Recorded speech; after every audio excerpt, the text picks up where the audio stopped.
राजस्थान की तपती धरती पर बसा एक वीरान गांव गगनपुर।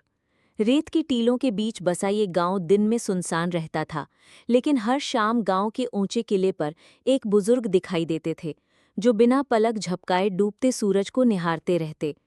उनका नाम था बाबा सूरजनाथ, एक पूर्व सैनिक जिनके बारे में कहा जाता था कि उन्होंने 2 बार युद्ध लड़ा और एक बार मौत को भी मात दी। साल था 1965। भारत पाक युद्ध अपने चरम पर था। बाबा सूरजनाथ तब जवान थे, कैप्टन सूरजवीर सिंह राठौड़। उनके साथ था उनका छोटा भाई लेफ्टिनेंट अर्जुन सिंह राठौड़। दोनों भाई एक ही यूनिट में थे और दोनों ने कसम खाई थी कि अगर एक भाई गिरेगा दूसरा उसकी बंदूक उठाएगा। एक दुर्गम मिशन में उन्हें दुश्मन के इलाके में घुसकर एक पूरी पलटन को रोकना था। अर्जुन एक ग्रेनेड से घायल हो गया, लेकिन उसने कहा, भाई, सूरज डूबने से पहले मैं इन्हें रोक लूंगा, तुम पीछे मत देखना। सूरजवीर ने पहली बार अपने छोटे भाई की आंखों में आंसू नहीं, आग देखी। वो चला गया, कभी वापस नहीं आया। सूरजवीर ने अर्जुन की अंतिम तस्वीर, उसकी घड़ी और उसका स्कार्फ बचा लिया, लेकिन भाई को खोने का दर्द उसकी आत्मा में एक जख्म बन गया।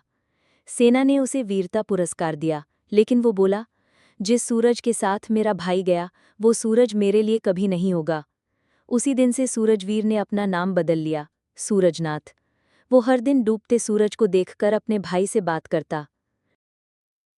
50 साल बाद उनका पोता अविनाश, एक युवा पत्रकार जो युद्धों और वीरता की कहानियों पर डॉक्यूमेंट्री बनाता था।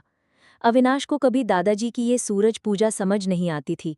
वो पूछता, दादाजी, इतने सालों बाद भी आप रोज उसी टीले पर क्यों जाते हैं?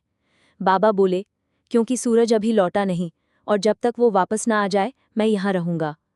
अविनाश ने इस बात को एक रहस्यमय मिशन बना लिया। अविनाश को एक पुरानी सैनिक डायरी हाथ लगी, जिसमें अर्जुन की यूनिट के आखिरी लोकेशन की बात थी, चोरबेट नामक एक सीमा गांव जो अब पाकिस्तान में है। अविनाश एक मिशन पर पाकिस्तान के पत्रकार रूप में गया। वहां एक वृद्ध मुस्लिम व्यक्ति मिला, हकीम नसीर। उसने कहा, हमारे गांव में एक भारतीय जवान की कब्र है जो रोज सूरज डूबते ही लाल हो जाती है। लोग कहते हैं वो अभी तक जिंदा है।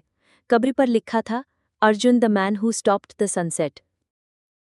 अविनाश उस कब्र की मिट्टी, घड़ी और कुछ तस्वीरें लेकर भारत लौटा। जब उसने बाबा सूरजनाथ को मिट्टी दी तो बाबा चुप रहे, फिर बोले, अब मैं उसे वहां नहीं देखूंगा, क्योंकि वो अब यहाँ है। उस रात पहली बार बाबा सूरजनाथ सूरज डूबते समय सो गए, मुस्कुराते हुए। समापन। सूरज कभी नहीं मरता।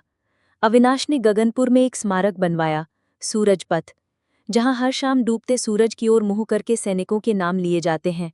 लोग कहते हैं, जब सूरज डूबता है तो वो हमें याद दिलाने आता है कि अंधेरा स्थायी नहीं है, क्योंकि कुछ लोग ऐसे होते हैं जो डूबते सूरज को भी अमर बना देते हैं।